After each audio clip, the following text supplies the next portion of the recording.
যদি আমরা হাজারো কষ্টের মধ্যে থাকি না, যখনই শরৎকালটা পড়ে, যখনই চারিদিকে কাশফুলটা ফোটা শুরু হয় আর শিউলি ফুলের গন্ধ নাকে আসতে শুরু করে না, ঢাকের কাঠি শোনা যায় আস্তে আস্তে,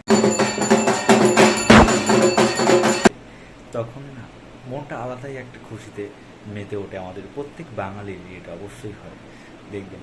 মানে এই খুশিটাকে না জাস্ট বলে বোঝানো যায় না। মানে প্রত্যেক বছর যে এই দিনটার জন্য মানুষ না অনেক অপেক্ষা করে। আর তারপর মহালয়া,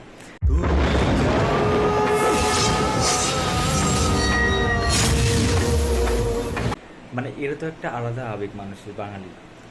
মানে আগেকার দিনে হতো না, মানে অনেক ছোটোতে দেখেছি আমরা, মানে আমরাও দেখেছি অনেক ছোটোতে। আমার বাবা মায়ের মনে তো আলাদা ব্যাপার, মানে আমরাও ছোটোতে অনেক দেখেছি, মানে যে টিভিতে একসঙ্গে বসে মহালয়া দেখা। আশ্বিরের শারদ প্রাতে বেজে উঠেছে আলোকমঞ্জিত, ধরণীর বহিরাকাশে অন্তরিত মেঘমালা, প্রকৃতির অন্তরাকাশে জাগরিত। আর যে গানগুলোকে আমরা না শুনলে মহালয়াকে ভাবতেই পাই না, দুর্গা পুজোকেই ভাবতে পারি না।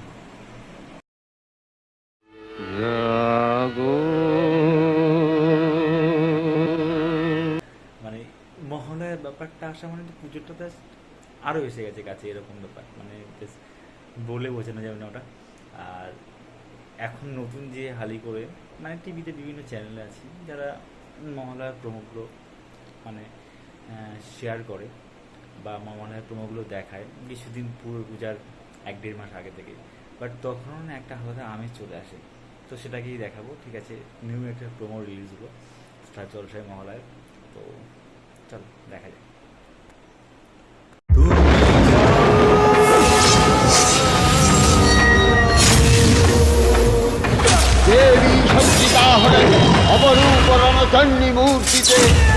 অসুর নিধনে দেবী শক্তির আবাহন, রণং দেহি। মহালয়ার পুণ্য লগ্নে আসছে স্টার জলসায়।